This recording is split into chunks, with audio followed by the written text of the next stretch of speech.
ritrovati all'ultima edizione del giorno del TG Flash di New Sicilia.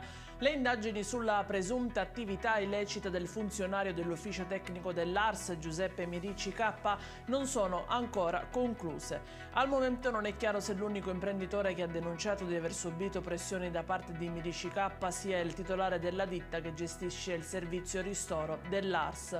Il procuratore aggiunto, insieme ai sostituti, aveva chiesto gli arresti domiciliari per il funzionario sospettato di concussione, ma il giudice ha deciso per la sospensione e il divieto di dimora per 1 anno. L'assessore all'istruzione e all'edilizia scolastica Aristide Tamaio è intervenuto in merito ai problemi relativi agli impianti di riscaldamento nelle scuole di Palermo. In questi giorni l'assessore sta incontrando in videoconferenza insieme alla capo area della scuola e dell'edilizia scolastica Maria Anna Fiasconaro le dirigenti e i dirigenti delle scuole della città per dare indicazioni sull'utilizzo dei quasi 4 milioni di euro che il Consiglio Comunale, su impulso del sindaco La Galla, ha stanziato per il mondo della scuola a fine dicembre. Continuiamo a lavorare incessantemente, ha dichiarato, per affrontare le problematiche legate agli impianti di riscaldamento nelle scuole.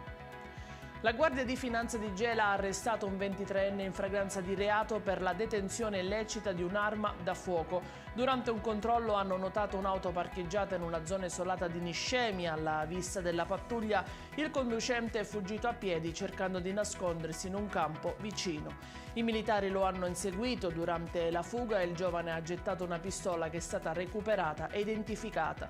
Durante la perquisizione dell'auto che risultava rubata sono state trovate 2 maschere in plastica e tessuto e 2 passamontagna e una tuta da lavoro. Continua il bel tempo in Sicilia, per domani si prevede una giornata soleggiata, prosegue la tregua dalle piogge che fortunatamente per i catanesi hanno abbandonato l'isola proprio in occasione delle festività agatine.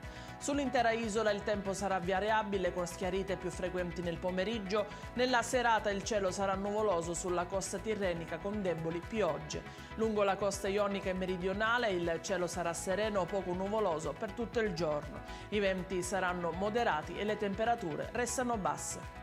Questa era l'ultima notizia, il TG Flash ritorna domani mattina alle ore 10. Grazie per averci seguito, buona serata.